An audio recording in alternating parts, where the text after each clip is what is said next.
Welcome to the Zoe Routh Leadership Podcast, where we explore the future and what this means for your leadership. We ask the big questions. What's happening on the horizon? What does this mean for us? And most importantly, what skills do I need now for leadership of the future? It's time to explore. Let's go. Hey there, it's Zoe Routh, and I am your friendly neighborhood Canadian-Australian leadership futurist. I love working with leaders and teams about looking to the future and what's on the horizon and what it means for you, your organization, and your leadership. Today's guest is Daryl Urbanski. He is the founder and president of bestbusinesscoach.ca and host of the Best Business Podcast.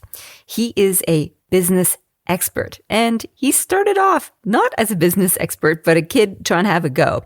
And his experiences in business led him to be a consultant and coach globally. And he's done a lot of research, and he's worked with a lot of different individual leaders and businesses to take their businesses to great heights of success. And in our conversation today, my goodness, we roam all over the place. We look at the 8 fundamental aspects that guarantee success in a business, which sounds like brass tacks, and we go into a great lot of detail around that. And then the conversation goes a little wild. We talk about the future of capitalism. We talk about universal basic income. We talk about the skills that we need for the future in leadership.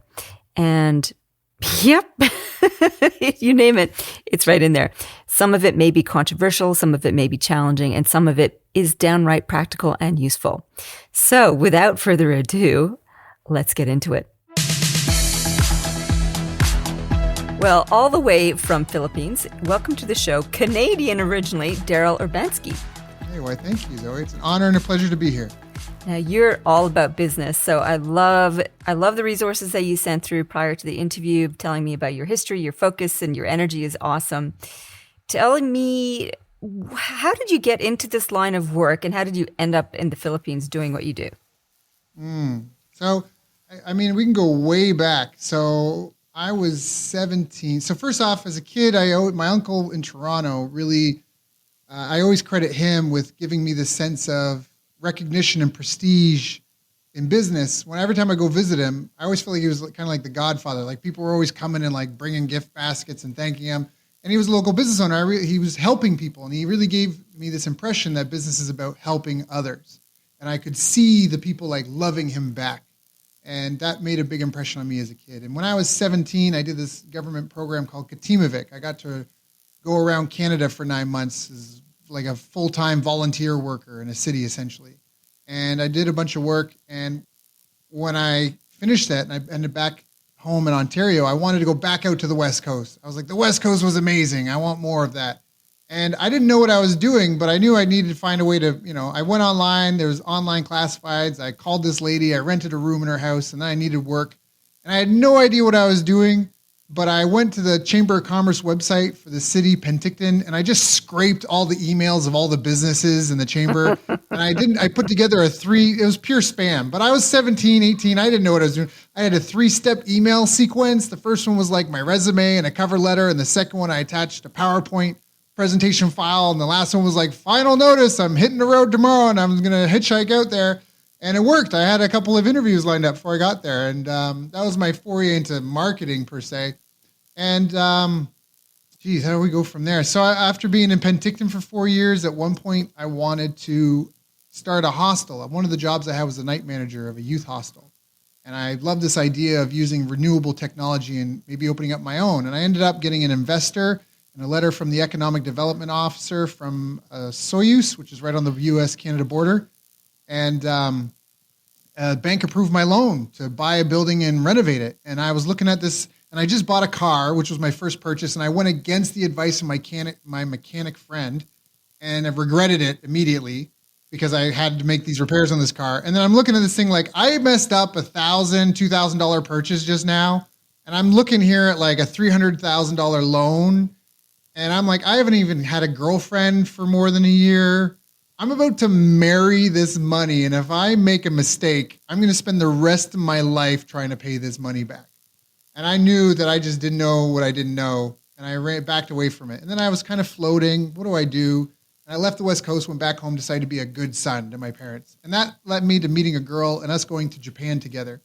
And in Japan, I worked freelance, and I got involved, and I was working with Johnson & Johnson and Tokyo Electron and Kyoei Securities. And I worked at some companies, and I did freelancing for a bit too, because I realized I could make more money as a freelance English teacher than working for these companies. And after Japan, I went back home to Canada, and I wanted to keep training martial arts. I was doing Brazilian Jiu-Jitsu at Rickson Gracie's school, Axis in Tokyo, and Rickson is a living legend in the sport. And when I went back, I was paying like $80 a month in Tokyo. And in Brazilian Jiu-Jitsu, it takes 8 to 12 years to become a black belt. A lot of arts like judo and that, and karate, it's like 3 or 4 years to get your black belt. And so in Japan, the teacher would be a black belt, and there would be black and brown belt students as students in the class, like every class. And then when I went back to Canada, my hometown, this guy wanted to charge me $150 a month, and he had 2 years experience. And I was like, homie, don't play that. So I just started a rec club, and then I ended up turning that rec club into a business at some point. And then I was investing in, how do I make this thing successful? And I ended up growing it to 6 figures. I had 4 instructors for the beginner class, not the intermediate class. 4 instructors, because I wasn't a black belt yet myself. But I had 4 instructors, 2 sales reps, and a manager. And it was a nice little tidy business, And then I realized one of the things I loved most about running that business was the testimonials that I would get. Like hearing from the students about how the discipline and the fitness and that was changing their lives, how it helped them with their substance abuse issues, how women had more confidence, how guys were losing weight, how, it just taught them how to be better in their lives. And as students, the discipline in that, because it was a university town. And I also found I was helping a lot of my friends because I was paying and reinvesting everything I was learning to go to workshops and conferences and books and coaching programs and all that stuff. One of the things that irritated me is I felt like a lot of it was fluff. Like I would buy a book and read 400 pages and think that book could have been a chapter. Like it didn't need to be 400 pages, I grew my own business and I ended up getting connected, or I ended up helping my friends who were business owners be successful. And then I realized at one point that by helping, because I had 150 members, I realized by helping business owners that I was going to be able to have an exponential impact, because each business owner represented a few hundred customers. And I did a 30-day traveltrainjapan.com thing where I did like a tour of Japan to go back and do my favorite things, climb Mount Fuji, go to Kyoto, volunteer at this big tournament and meet Rickson, this living legend. And so we did that. And right before I left, one of my friends that I've been helping in my hometown, he was running a satellite office for a multi-million-dollar company out of Ottawa. He calls me and he's like, Daryl, I got promoted. I'm CEO. And I was like, Corey, congrats. He's like, no, you don't understand. I've never done this before. I want to put you on a retainer to be my advisor and to sit in on meetings and stuff, like just conference calls and that. I was like, okay, well, I'm leaving in 2 days. We'll talk about it in a month when I get back. And while I was gone, I thought about it. And that's when I realized I could have an exponential impact on the world through helping people. So when I came back, I wrote 3 books. This is like 2012, 2013. And I called them business books for busy people, because they're like 50, 60, 70, 80 pages. It was like just the nuggets, like none of the fluff. And each was at a slightly different focus. And the one that started taking off was called Ancient Secrets of Lead Generation, Your Primitive Business Guide to Better Leads with Less Effort. And so practicing what I preach, I marketed it, and I managed to hit number 1 on Amazon for the top 100 in marketing and sales, number 4 or 7 for the business category overall. And I used that. I took screenshots of that, and I used that to get on local television and radio. And I put a coaching group together, just local business owners.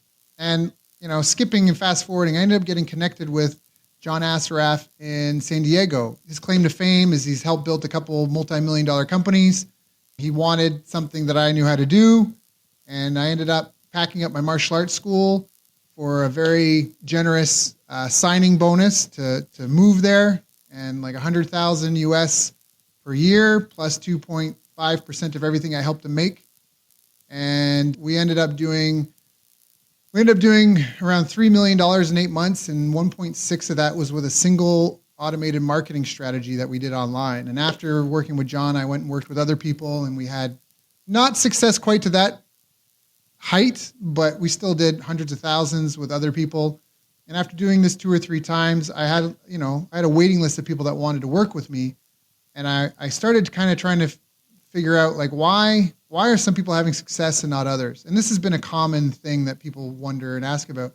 But especially when the pandemic hit, early 2020, everyone was arguing about the science. And I grew up in a house of physics and geology, and astronomy.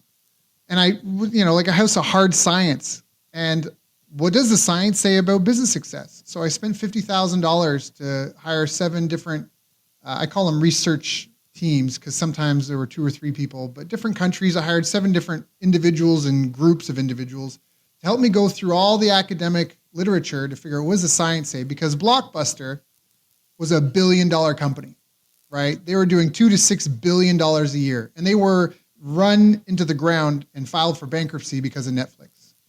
Enron posted one year their profits of $101 billion. Like, that's so much money. It's like bazillion, trillion, like it's so big we can't fathom what $101 billion is. And the next year they filed bankruptcy. Wow, in 1 year. I didn't realize it was just in 1 year. Wow. And newspaper subscriptions used to be called rivers of gold. But then when blogs came out, they got decimated and they were well financed. It's not that they didn't have money. So one of the things that puzzled me that I figured out was that sales does not guarantee success in business.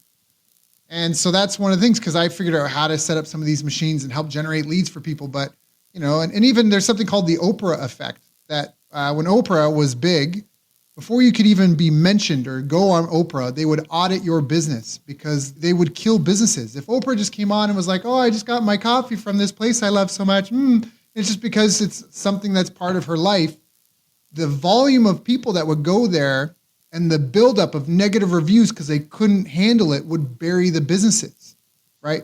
A lot of people be like, oh, I'd love if Oprah would mention my small bakery. But then when you have 1,000 people show up on your doorstep, the volume of frustrated people outweighs the happy customers you've got. You know what I mean? And so there's more to it. So anyways, we spent $50,000 and we found out we did a meta-analysis of meta-analyses. So what that means, a meta-analysis, for people that don't know, is when someone goes and reviews hundreds or thousands of studies in a field or on a specific topic. And the meta-analysis is what they publish that kind of summarizes all the research that they've reviewed.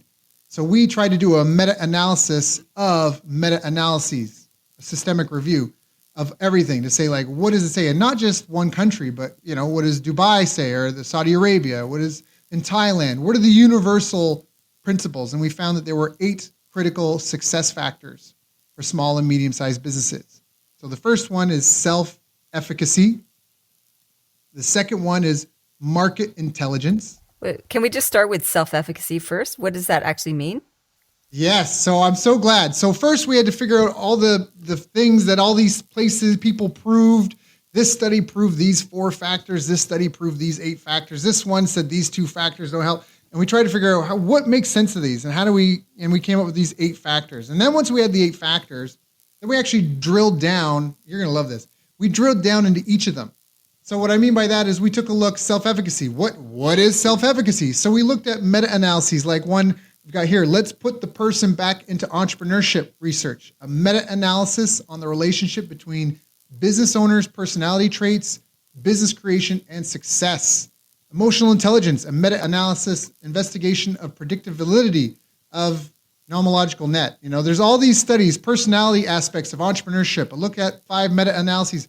So what we found was self-efficacy in business is a lot of things. It's your ability to be effective via yourself and others. But specifically, it means demonstrating and exhibiting certain personality traits, leadership skills, and personal disciplines. And this is the value of the studies we did, is that we've got this on all the factors. And because a lot of people say, oh, you need to work on being a leader. Well, what does that mean? Well, our research says, looking at this, leadership skills are specifically self-awareness skills, communication and cooperation skills, emotional intelligence skills, and adaptability. The sum of those equals leadership skills. Personality traits for success in business is the locus of control, which means like being a control freak, controlling what you can control. Locus of control, extroversion, openness to experience, agreeableness, conscientiousness, and acceptance of criticism and feedback. And then there's the personal discipline side of that, where, a lot of people productivity is like a big thing. Time management is a big thing. But you can have the most efficiently managed day, but if you don't have the energy, you won't get anything done. Just because you put it in your calendar doesn't mean you're going to do your best at it. You can pump yourself full of stimulants. Like a lot of business runs on coffee, right? There's a science fiction story I remember. It was like they swapped them. It was like business and science swapped. I think it was alcohol and coffee. And somebody got mushrooms, and it was like, what would these industries be like if that was the drug of choice? But personal discipline is important, because if you wake up, you have a to-do list, and you don't get anything done, but your competitors do, they're going to dominate you. But a lot of people don't talk about energy management. So if I can only run a kilometer or a mile, and then I'm just like, I need to lay down and take a nap, that is my energy gas tank I bring to every day. Now, if I could just snap my fingers and now I can run 10 miles before I'm tired, I bring that much more energy to every day. And not only that, there's a huge relationship between mental health, emotional resilience, ability to manage stress, right? Emotional stability, so there's mental health exercises you can do, like a gratitude journal, which are important, and having affirmations. But then there's also the physical discipline and personal disciplines. Physical health is, sleep, diet, exercise, and then mental health. And those make up, and something that was hard to kind of ferret out of the data, but I think is still there, is a sense of urgency. Because if you don't have a sense of urgency, deadlines are meaningless and things kind of just turn to mashed potatoes. Okay, so that was a lot in self-efficacy. Right. Number one principle. So number two was market intelligence. So what is market intelligence? So, market intelligence is knowing the problem to be solved. Problems are markets, not demographics. So all a business is, or a company, is a person or group of people who solve a problem for another group of people. And they do it via a product or service. So market intelligence is having clarity around the problem to be solved, knowing why it's a problem, knowing who wants the problem solved and why. Like, what does it mean to know who? Well, that means you need to know the affected actors, the affected people, the stereotypes, the different types of people. If you thought of like a high school, this isn't to be discriminatory, but it just helps, right? Like they do that in all sorts. So you have to create your customer persona. That's a stereotype, right? So what's the stereotype? What's the population size estimate? What are the demographic specifics? What are the psychographic specifics? So that's all part of knowing who wants the problem solved and why. Then you need to know the cost of not fixing it, right? A bleeding neck is a more urgent problem than a stubbed toe. My neck is bleeding. I'm going to die. I need to fix this, right? Versus, I stubbed my toe. Your goo might work, but, right? So the liabilities, short-term, long-term, the realized costs, and then the unperceived costs, because these are all, I'm giving 8 factors, but they're all webbed together. So your sales depend on your understanding of the costs, and your prospects themselves might not even understand the unrealized costs of solving this problem, and helping them realize that might actually help you make the sale in some cases. So the cost of not fixing it. Who else fixes this problem and how? So who are the top 10 competitors? Who are the top 10 solution providers? What's their sales data? Where are their locations? Who's their target market? What are their offers and price points? What are the industry benchmarks? You can look this up for ads and revenue and that sort of thing. You can look up this data. It's available and it's out there. And this tells you, because a market is like an ecosystem. You might have a lake in the middle, and there might be lots of different types of birds. Some birds eat insects. Other birds eat berries. Some birds eat fish. Some birds eat other birds, right? So it's knowing the landscape is market intelligence. It would be advisable to be abreast and aware of emerging technology and trends. And then you have to have strategic planning around actionable insights on this data. Having this data alone is not enough. You need to come up with some sort of strategy where you can formulate solutions and alternatives, because in the beginning, you got to find your product market fit, right? The business graveyard is littered with world-class products and services that either nobody knew about or maybe were ahead of their time, and people weren't ready to adopt it yet. That's market intelligence. Hey, it's Zoe. If you're enjoying these leadership insights, join us in the Amplifiers Academy. It's bite-sized leadership development through self-paced videos and exercises, templates, checklists, resources, and an online community to connect with other leaders. It's Amplifiers Academy, your gateway to better, stronger leadership. See you there.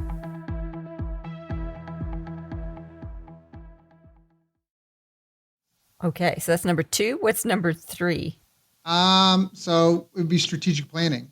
And so there's an overlap here where based off of your intelligence, that helps form your strategy. Like if in today, in this year era, if your plan to grow your business was we're going to be the number one fax machine provider, that might be a tough sell in a world of digital file transfers and video calls, right? So the strategy's got to be there. So we've got self-efficacy, market intelligence, strategic planning, marketing strategy, sales strategy and skills, money management, business operations, and business intelligence.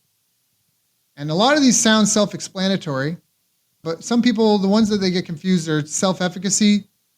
Business operations is like your cybersecurity. It's your meeting rhythms. It's your HR processes and your training schedule. It's your legal compliance. It's like the requirements to operate, right? You have to have a place to save, like where do you run your meetings? Where do you store your data? Do you have an SOP? If you did have, an operations manual, where would that go? Who, all that compliance stuff and security and that. That's all in business operations. And business intelligence are the feedback loops. It's like the dashboard when you drive your car. How much gas is in the tank? How fast are we going? How's my battery? It's knowing, what's our cost of acquisition? What's our lifetime customer value? What's the ratio of raving testimonials versus refunds? And you can even get granular, like NPS is good, like a 9, NPS stands for Net Promoter Score. You ask people, how likely are you to refer us to your family and friends? 5 and below is terrible for you. 6, 7, 8 is okay, but you need to do better. And 9 and 10 are the ones, that's what you're going for. So you can even, what percentage, and you can work on that as a company. If people answer and we're mostly getting 6, 7, 8s, how do we make it so the majority are giving us 9s and 10s? And then it's how's our social media being perceived? Our brand color. I had a client, I almost don't want to say the name. He was in the dating space. It was not an English company. He was in the dating space, and he decided to change the name of his company. When he did, his sales skyrocketed, and we figured out the issue was based off of talking to some customers, because the name of his company, translated in English, would be like How to Conquer a Man. And what we understood is that the customers felt self-conscious about how to conquer a man showing up on their credit card statements and packages with that on it, showing up at their mailbox, but for him, that's like what he thought it was all about. But, so when it became more of a personal brand look and feel, that concern disappeared, right? So that's a business intelligence thing where the data, the feedback, how many people would buy but aren't buying, and why are they not buying?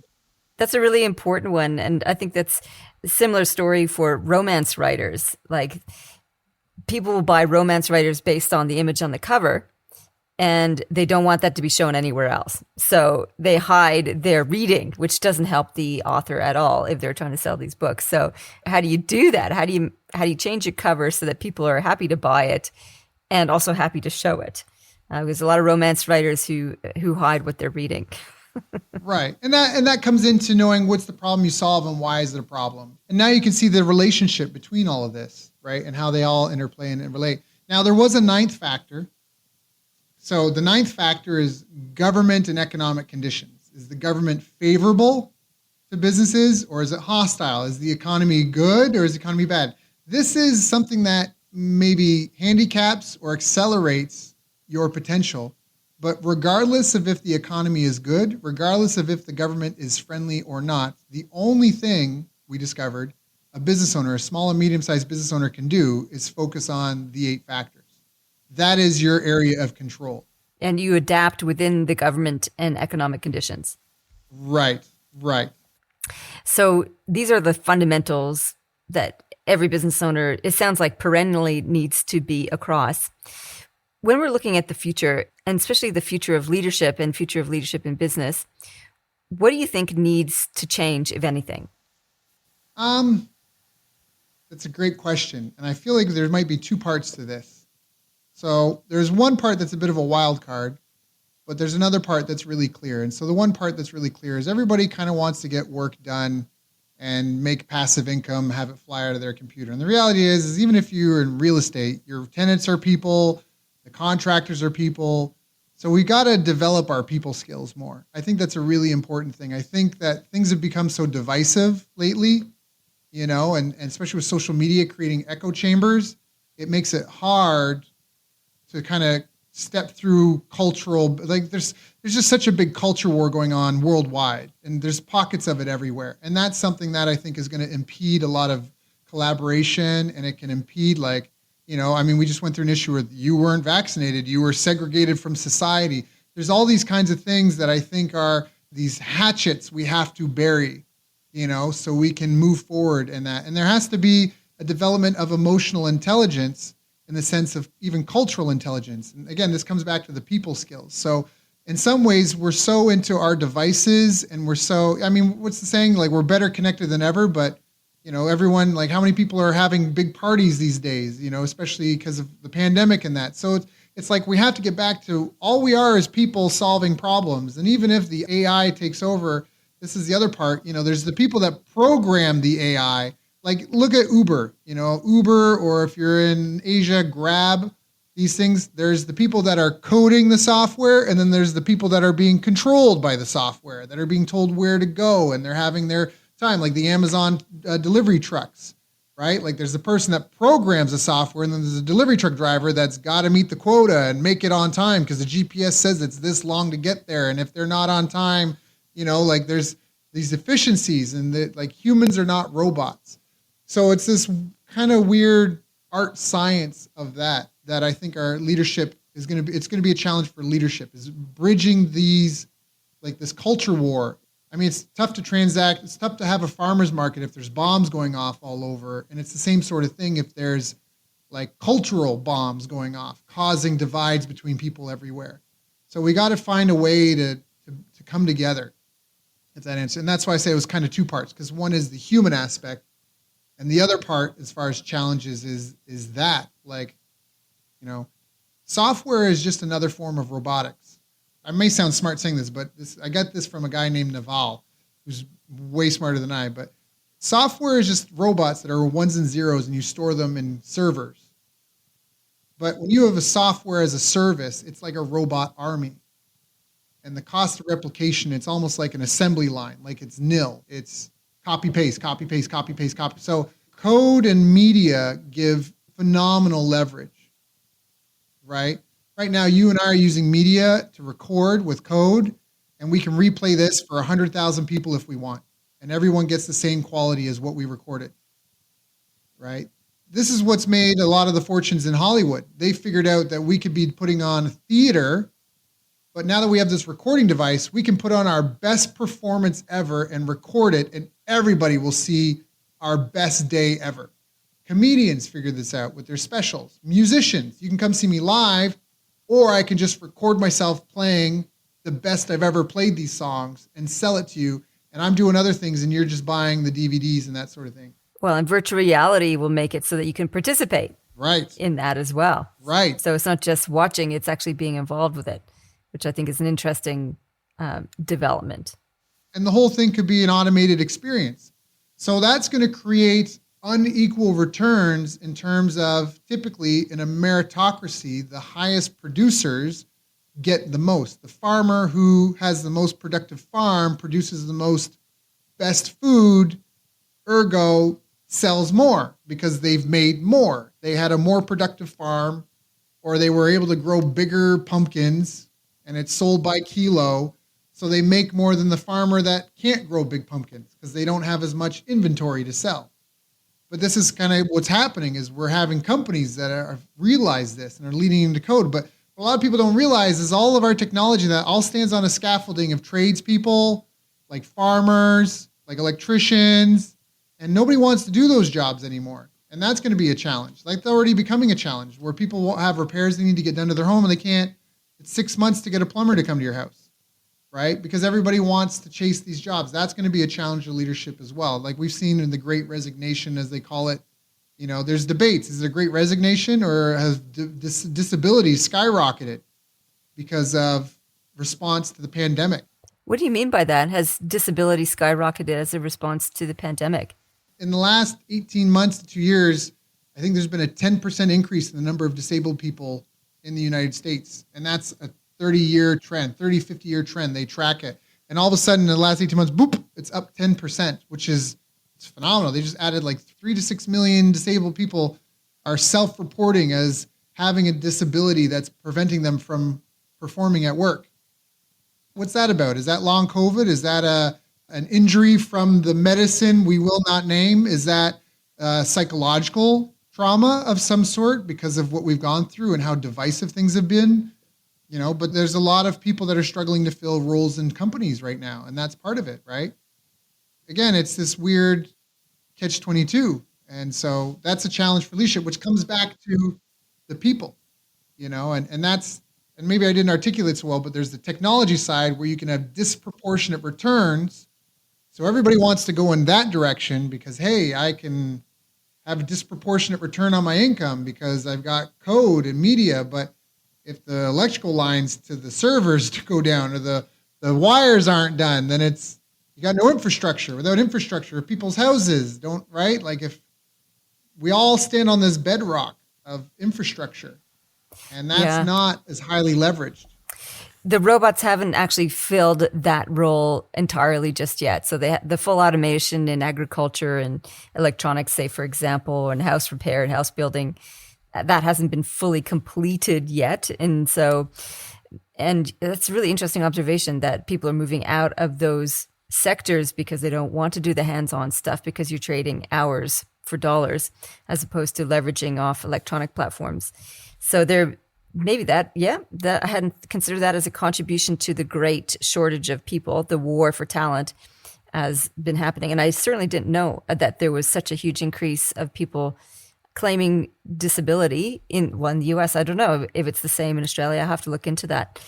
Emerging out of the pandemic. And lots of things have happened as a result of the pandemic. There is lots of psychological injuries from the lockdowns and so on, and just the trauma of uncertainty and the fear of the disease and so on. And lots of people died as well. So there's all that going on. That's certainly some challenges that we need to navigate in the short to medium term. If we're looking forward into the future, so we've been talking a little bit about what leaders need to face. And you mentioned the culture wars and developing better people skills to make sure that we don't forget that our platforms are in service to other humans. What about the bigger picture of capitalism as it stands? I've been reading lots about the capitalism isn't always working so well. What are your thoughts on that? So capitalism is the best system that we've got to empower people and make the world equal and fair. So we have equality. It's a battle between equality and freedom. Freedom is a meritocracy, which is capitalism. Now, we don't have capitalism. Most of us don't have true capitalism. We have crony capitalism. Crony capitalism is a perversion of capitalism. But essentially, it comes down to a battle between equality and freedom. So freedom means I do more, I produce more, I make a better widget, so therefore I am rewarded. And the judge is the market.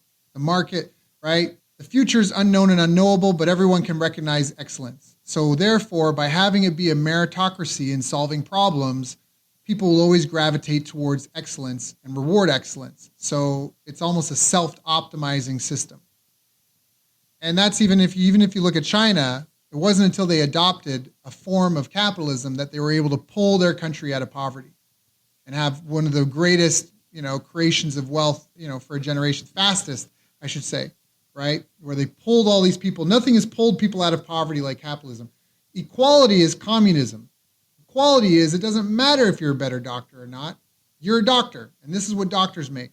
And no one is better than anybody else, and so it should all be equal.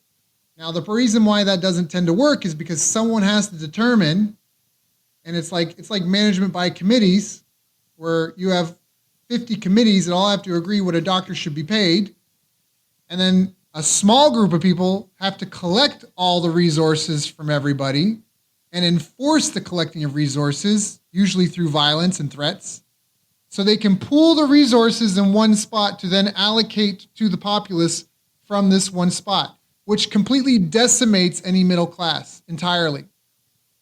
And that's what's always caused problems, is centralized planning caused flaws. Mao starved, I think estimates are like 20 million people, because he was trying to do centralized planning of the food. Oops, we made a mistake. Instead of letting the people take care of it themselves and letting the excellent providers in each region rise to the top, cream rise to the top, we centralized, planned everything. We forcibly took it all from everyone.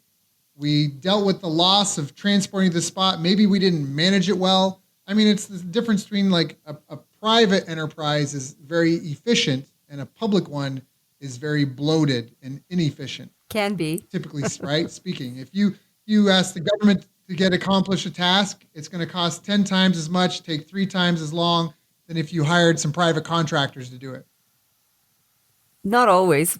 Not always. And sometimes. But yeah. So one of the questions I have about, I love the way that you pitch, you describe capitalism as the tension between freedom and equality, and capitalism being a self-regulating system with meritocracy as its core.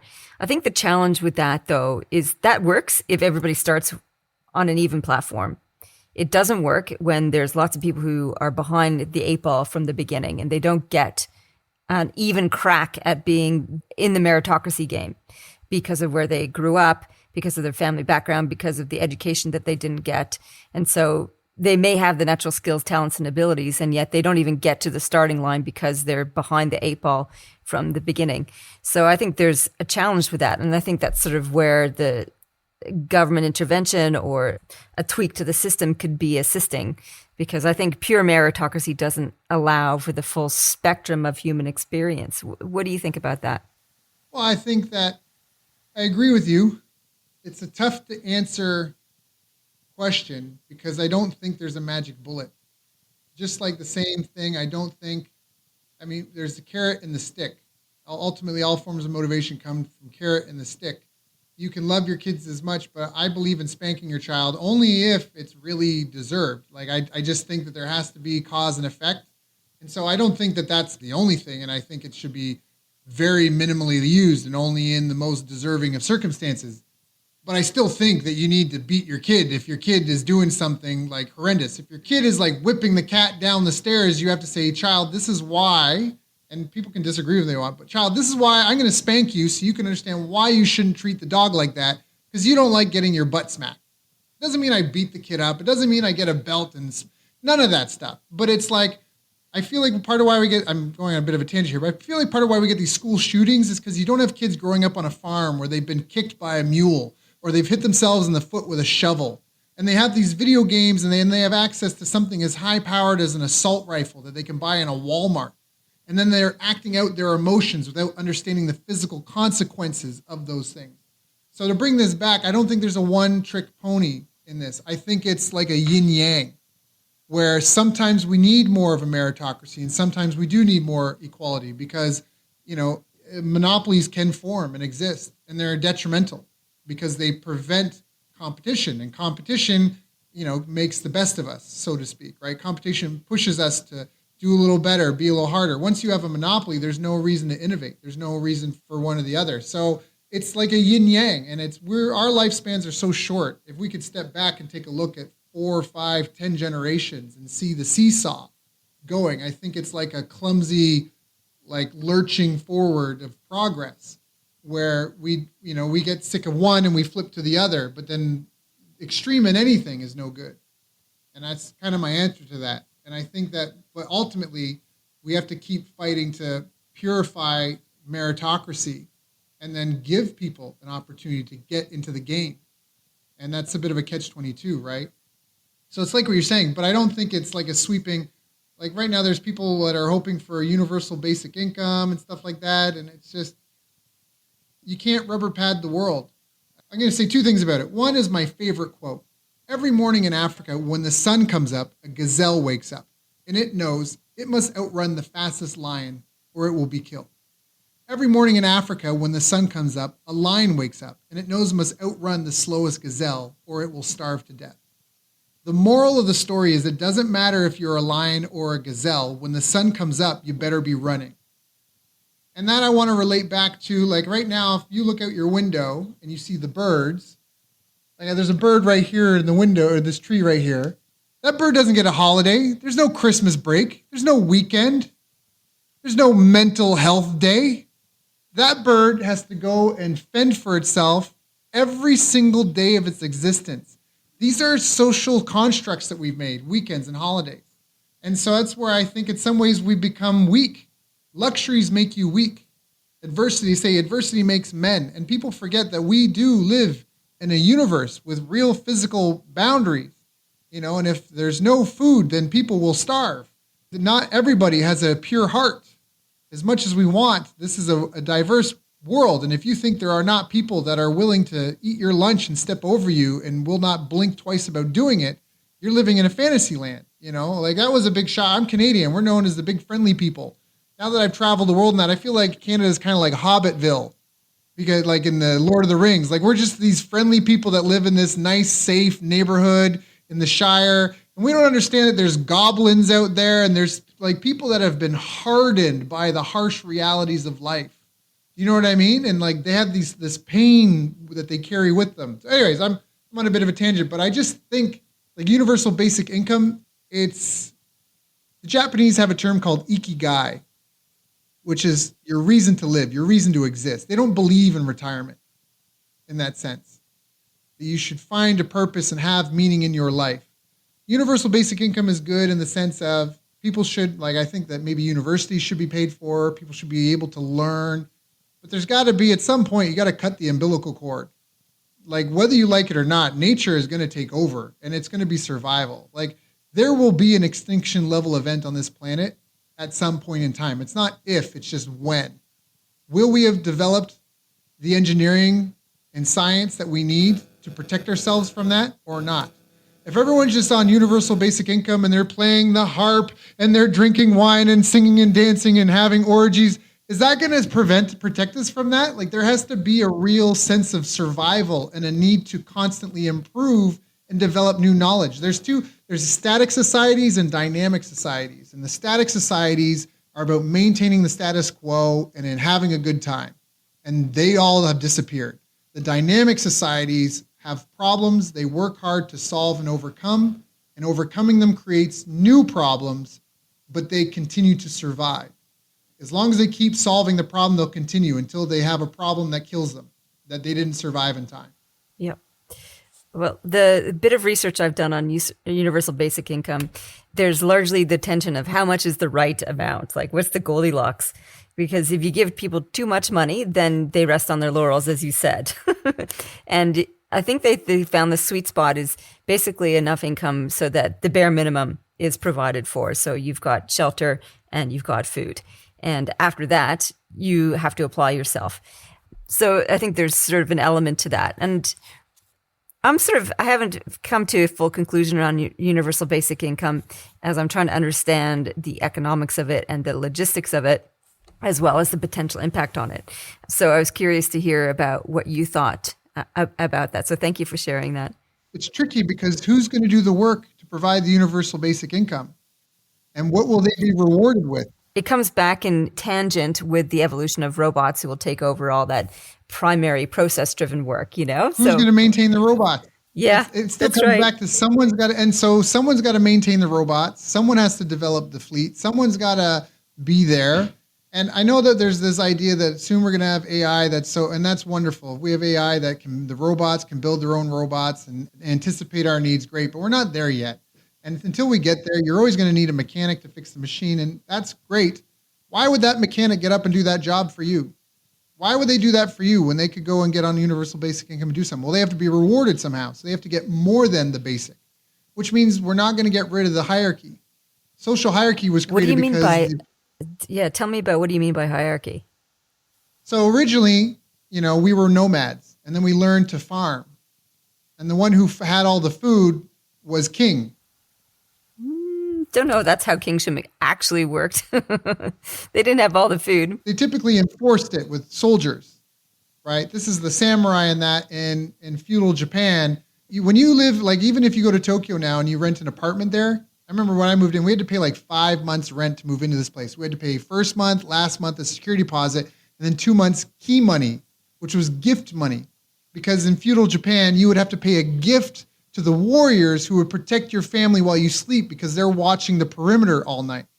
So you had to pay for protection money to live in there, which then comes into the need of having to have a military, which is, again, okay, your country is universal basic income, but just a boat ride away or across that border is a bunch of people that don't have a government doing that. And there's people starving and they want to get over to where you are. Who's going to protect the wall? Are they going to do it for basic income? Are they going to risk their lives for basic income? So it's this weird incentive problem. You know, like, again, you want to provide so people can learn. At some point, the umbilical cord has to get cut. And again, nature's going to try and kill us. People that aren't as fortunate as us are going to try and kill us. Diseases are going to emerge that we need to create new medicines. There's got to be an incentive to wake up and solve it. And it's chasing problems. And then it's that, who's got the most excellent solution to the problem? How do we highlight that person? Because that's our only way of surviving. I love it. Is pursuing excellence. So, Daryl, I've been enjoying this conversation immensely. It's gone to places I didn't expect it to, which is fabulous in terms of exploring leadership in business and our challenges ahead. What are if you could leave 3 tips, 1 to 3 tips for leaders as they're listening to this conversation in terms of what they need to focus on in order to improve their business and their lives and to contend with the future? What are your 3 takeaways for people? Yeah, so I would say first it's, mastering yourself. I'll give them again. So that means mastering your physical health, your diet, your fitness, your mental health, your time management, your discipline, your sense of urgency, your own commitment to improve. And then improving your leadership skills, your self-awareness, what you're strong at, weak at, right? Improving your communication cooperation skills, your emotional intelligence, your adaptability, developing your personality. Every day we have to renew our character, trying to control everything you can control so that way, you don't let weeds grow over the garden. Work on being extroverted because especially after being locked in your home for so long, it's easy to just avoid opportunities to socialize and plug into Netflix. I'm as guilty as anyone. Being open to new experience, work on being agreeable and conscientious and accepting criticism and feedback. Those are the things I think in terms of interpersonal, like working on yourself and working with others. But aside from that, I think there really needs to be a drive into self-sufficiency and personal responsibility. I think that's going to be big because we talked about infrastructure and an inability to get more talent. So if you can't go to a garden and just pick ripe talent, maybe you have to develop your own talent within. Maybe your company has to go into where you promote up, and worry about the Peter principle, where you promote people to their highest level of inability. That's the problem, right? Someone's a good sales rep, they get promoted to sales trainer, then they get promoted, they do a good job at that. They get promoted to sales manager, they do a good job at that. Now they're promoted to director of sales and they suck at that. So you leave them there. You got to avoid that. It'd be better to leave them where they're high performers and pay them more. But we might be getting to this place where, again, you can't just pick from the ripe tree of available talent. You may have to grow it from within. Infrastructure. Maybe now in the products you're selling, you might have to have a built-in feature where we come and maintain this for you. It's an opportunity and it's also a difficulty. It's tough to speak to every industry, but it's working on ourselves, health, skills, personality traits, working on our interactions with other people, working, trying to be better and more understanding, but at the same time, also trying to be more independent in the sense of personal responsibility and self-sufficient. Really good messages for people, I think, and they will be timely and timeless, I think. Daryl, thank you so much for coming on the show. Where can people find out more about you and your work? Yeah, you can go to bestbusinesscoach.ca for Canada. Or just Google Daryl Urbanski. But if you go to bestbusinesscoach.ca, you can see the other stuff we have going on. Again, we're on all the social platforms, so I'm just a click away. Awesome. Thank you so much, and thank you for spending your afternoon from the lovely Philippines with us. I really appreciate it. Thank you, Zoe. It's been an honor and a pleasure. So that was a pretty far-reaching conversation in the end. We went to all sorts of different places that I didn't anticipate. And I'm left with questions and ponderings about different things. I wanted to definitely do more research around universal basic income and to see how it's working in different places around the world and what are the challenges with it. Is it something that is useful for us to consider as societies? I love Daryl's observation about the tension between freedom and equality. And I hadn't really put those together as tensions before, and I think it is an interesting one to observe. Largely, I don't highlight as much the championship of the individual, which is a signifier, which is fundamental to a lot of Western culture. The primacy of the individual accomplishment is sort of the American dream is founded on that. If you just put in your hard work, you will achieve success. And I don't think that's necessarily true because we all exist in an ecosystem of advantage and disadvantage, and it's a little bit more complex than just apply yourself.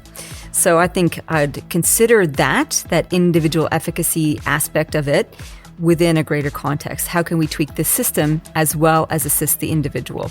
That's sort of where I'm sitting in terms of the observations and responses to some of Daryl's comments.